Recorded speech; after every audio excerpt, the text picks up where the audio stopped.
बात आई गई, चल गए, पूजा कराए चले गए। सुबह दूसरा दिन हमको फोन किए कि शिव पूजन बाबू कैसे शिव को गुरु बनाया जाता है।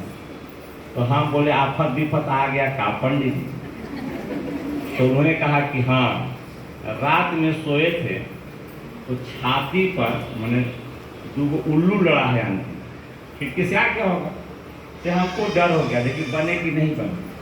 जब उनके घर में हम गए तो देखे कि साहब और दीदी और महादेव का फोटो रखे हैं रूम में। तो मैं बहुत खुश हुआ कि मेरे गुरु इनके भी गुरु हो गए। यही बात हम लोग करेंगे, धीरे धीरे काम होगा। सोचिएगा ना कि हड़बड़ा के नहीं होगा।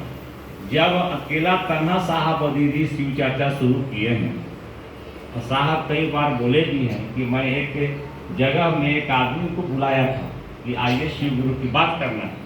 उस जमाना में मोबाइल का जमाना था नहीं, साहब चले गए और वो आदमी मिला नहीं। तो ऐसे भी दीदी और साहब बहुत सुंदर हैं। कोई पूछा कि आप लोग कौन हैं, तो बताए, अपना पद भी बताए, और साहब पहले बताते थे कि मैं शिव का शिष्य हूँ। तो वो आदमी ले गया, शिव चर्चा चल पड़ी।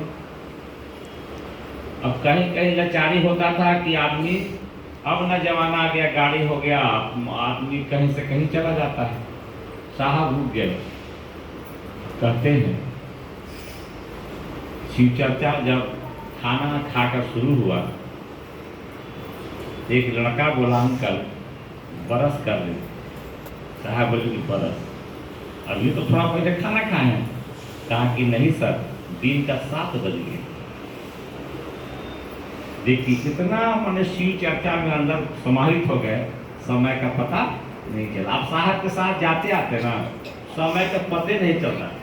हम तुमके साथ टूर पर बहुत जाते थे तो लगता था ना कि कल है ना आए थे, मैंने आप 15 दिन भी गए हैं उनके साथ। देखिए होता है ना कि आपके साथ समय अच्छा चलता है किसी के साथ, तो देर नहीं लगता है। लेकिन आपको तबीयत खराब हो गया, चाहे घर परिवार में परेशानी आ गई, तो लगता है ना कि अब सुबह होगा ही नहीं होता है, लगता है कि सुबह अब होगा ही नहीं।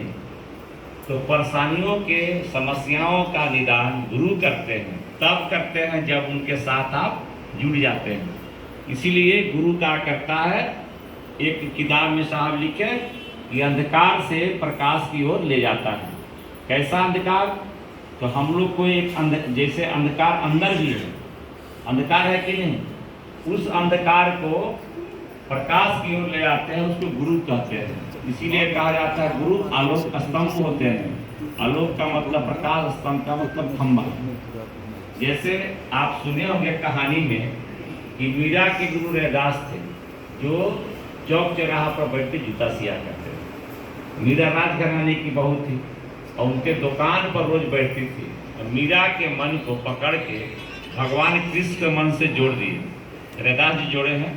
और महलों में रहने वाली रानी दीवानी हो गई, वह तो हरी गुण गली गली गाने लगी। अपने आप सोचिए, जितने लोग आए हैं, आपको कोई ना पैसा दिया, आपको ना कोई बुलाया कि हम खाना खिलाएंगे, और तभी आप शिव चर्चा में काहे जाते हैं? तो जवाब आएगा, कोई है जो हमको धक्का देता है। जैसे हम लोग छोटा थे, 25-30 का एज जब था, तो बाल काला था। अब पता नहीं कोई आया बाल उजला कर दिया, पेंट किए हैं, सही बता रहा हूँ, झूठ नहीं बोल रहे हैं। अब 52 की एज में हम लोग चले गए। धीरे धीरे आदमी जब 75-80 की एज में जाता है, वही शरीर उसका काम नहीं करता। तो आदमी सोचता है कि क्या हो गया। हम जब जवान थे तो हम कहते थे कि हम, नाम नहीं कहता है कि हमको पहचानते हो, आदमी बोलता है इस बात में।